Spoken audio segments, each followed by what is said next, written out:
देख्छु धेरै साह्रो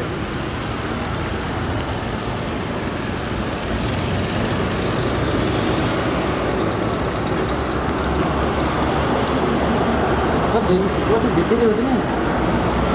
कुन चाहिँ त्यो आउँदै होला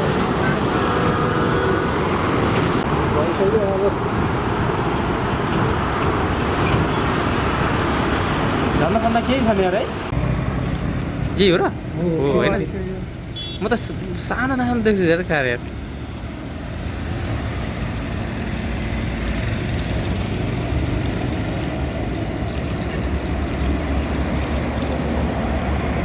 कति धेरै हुँदैन नि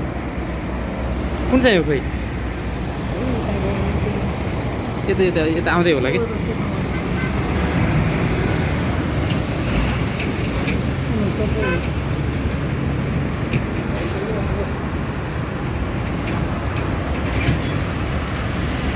झन्डा सन्डा केही छैन यार है म भन्छु नि त प्राइभेटमा हिँड्ने जस्तो हो क्या त्यही त होला नि अब यही हो हुनलाई त्यही जस्तो लाग्यो मलाई अगाडि भयो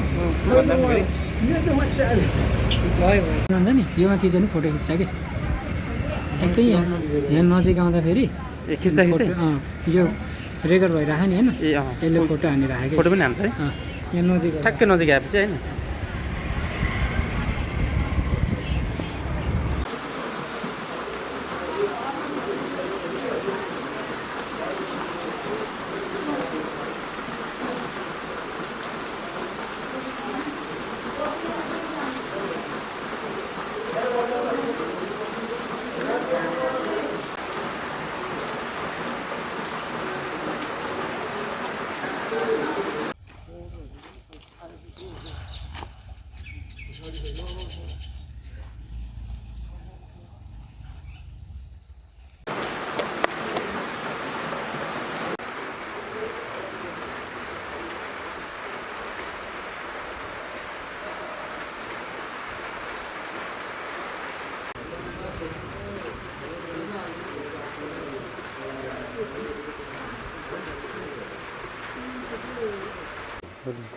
अनि यहाँ कि यो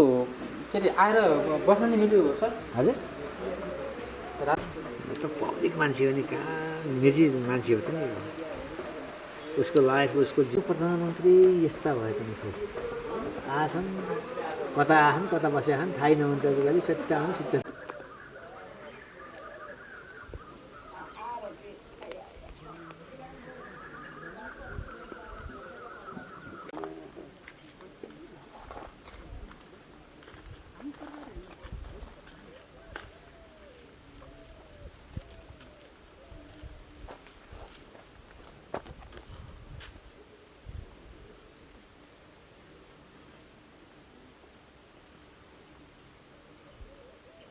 तर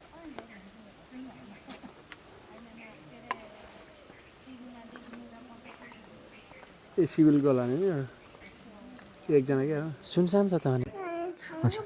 म मेरो नाम नन्दलाल अधिकारी हो म चाहिँ युनिभर्सिटीको टिचर हो र म यही घरको म व्यक्ति हो र यो अस्ताम भन्ने ठाउँमा अहिले प्रधानमन्त्री आउनुभएको छ एकदम खुसी लागेको छ उहाँको पहिलो भ्रमण नै अस्तामबाट भएको जस्तो लाग्छ गाउँमा गाउँको अवलोकन गाउँको भ्रमण गर्दाखेरि यसमा यो अस्ताम गाउँ चाहिँ प्राकृतिक रूपमा एकदमै सौन्दर्य ठाउँ हो यो उच्च भागमा पर्छ यो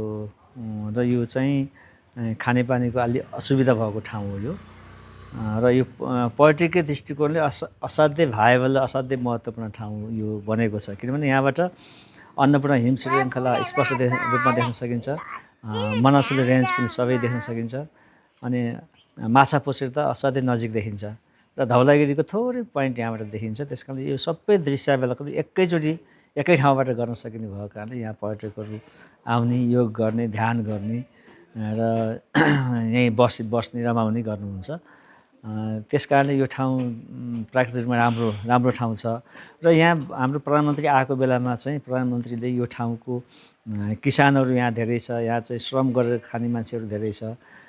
यिनीहरूलाई असुविधा भएको चिजहरूलाई उहाँले पनि बुझिदिएदेखि विकासको कुरामा खानेपानी जस्तै सडकको पनि यहाँ अलि समस्या छ। यहाँ चाहिँ कल्चर पुरानो यहाँ गुरुङ कल्चर छ, ब्राह्मण कल्चर छ, तमाङ कल्चर छ, मगर कल्चर छ। यहाँ त्यसलाई पनि संरक्षण गर्ने कसरी गर्न सकिन्छ भन्ने सोचाइ भयो भने, यसको गुरु योजना भयो भने यो ठाउँ र यो नेपालकै लागि यी सबै कुराहरू असाध्यै राम्रा कुरा हुन्थे भन्ने मलाई लाग्छ। कारणले चाहिँ यहाँ धेरै युवाहरूले चाहिँ बालनलाई नै भोट दिएर बालनले जितेको अवस्था र करिब 2/3 नजिकै उहाँको सरकार छ र जनतासँग एकदमै घुलमिल भएर काम गर्दै हुन्थ्यो, जनतासँग मिले हुन्थ्यो भन्ने हामी सबैको चाहना छ। योभन्दा अगाडिका प्रधानमन्त्रीहरू आउँदाखेरि पुरा तामझाम निकै हुन्थ्यो र जनताहरूले पनि आफ्नो के हो मर्का कुनै प्रतिनिधिमूलक पठाउने र सुनाउने लेखेर दिने हुन्थ्यो। त अहिले पनि त्यही भइदिए हुन्थ्यो भन्ने हामीलाई लाग्छ। किनभने यहाँ आइसकेपछि यहाँका स्थानीय जनताहरूको, यहाँका मान्छेहरूको समस्या के हो त र समस्याकोमा उहाँ जानकारी भएपछि त उहाँले आफै योजना बनाउन सक्नुहुन्छ। उहाँका विज्ञ टोली छ, हामीले पनि सुझाव दिन सक्छौँ। यो सबै कुराले गर्दाखेरि राम्रो हुन्थ्यो भन्ने हाम्रो चाहना हो र उहाँलाई सायद यहाँ हामीले पनि भेट्न पाइन्छ कि भन्ने आशा छ। हेरौँ त्यो चाहिँ समयले के भन्छ अब।